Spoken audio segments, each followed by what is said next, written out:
Peter B. McCord was an American artist and writer. Born in East Lynn, Missouri in 1870 in a Midwestern family of Irish extraction, according to Theodore Dreiser.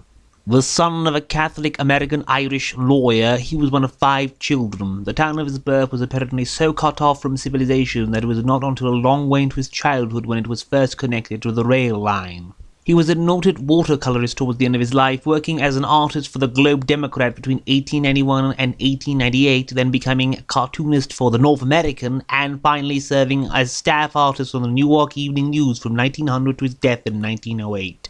He was a personal friend of Theodore Dreiser.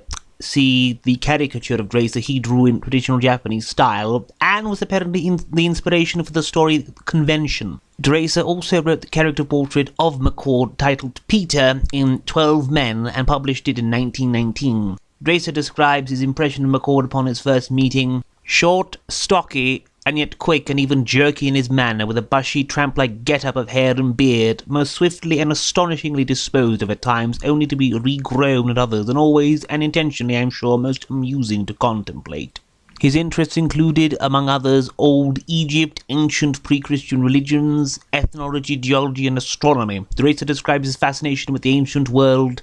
At the same time, he was forever reading history, archaeology, ethnology, geology, travel, medicine, biography, and descanting on the wonders and idiosyncrasies of man and nature which they revealed. He was never tired of talking of the intellectual and social conditions that ruled in Greece and Rome from 600 BC on. Philosophies, the travels, the art, the simple, natural, pagan view of things, and regretting that they were no more. He grieved at times, I think, that he had not been of that world, might not have seen it, or, failing that, might not see all the shards of those extinct civilizations. McCord married and had 2 children, but died of pneumonia at age 38 in 1908. Dreiser described McCord as a man who liked to shock and confuse his audience in order to entertain himself. But at one point he regaled Dreiser with the story of how he found and ate a little child's finger in his Chinese food, while at another time recounting the story of the industrious leech seller who would gather his leeches by depositing his horse in the river for the day and then scraping up all the leeches that had come to suck the blood of the horse. This sort of strain of humour is evident in his first and only book, Wolf, the Memoirs of a Cave Dweller, which was published shortly after McCord's death and was illustrated by him.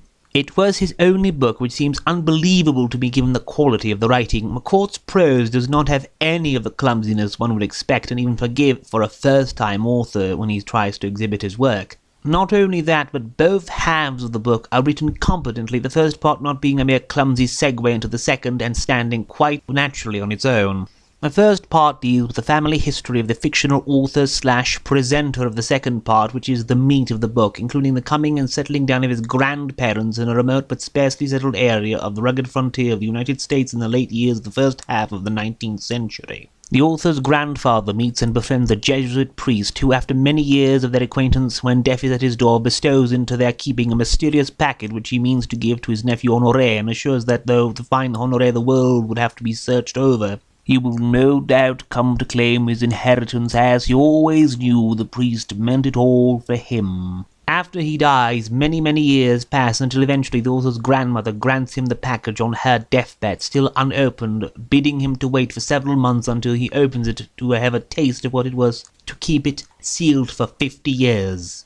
Inside, the author discovers a letter from the Jesuit meant for his nephew and a bundle of manuscript which deals with a translated account of a prehistoric tribesman who is apparently from a tribe linking the Chinese and Native Americans. The second part deals in an autobiographical way with the life and trials of Wolf, a member of an unnamed tribe. Now, Wolf does not really know the concept of shame, and the book does shy away from romanticizing life among the primitive tribes, instead showing it as sometimes a very rough, bloody business, where the strong man of the tribe can do as he will and no one really cares to differ, but eventually old age claims him, and when he no longer has power in the tribe, he writes the record of his life, deeds, and the things he had seen and learned for the sake of the tribe. The book is written in a very brisk way, with no deep effort at moralizing, though one could maybe infer moral from the proceedings if one so wishes, and the events which are narrated are all exciting or interesting and move the plot along nicely. The only minor point of criticism that one can make is that based on the Jesuit's comments in the first part of the book, you would have assumed he was referring to mapped some hidden treasure hidden by an ancient American civilization, And also the mystery of what happened to Honoré and what he was hiding from for so many years that his uncle never could catch his trail is really left up in the air, and it does make you wonder. Still, the book stands on its own two legs, and it is truly a shame that McCord passed away so early and we were denied any more of his fine prose.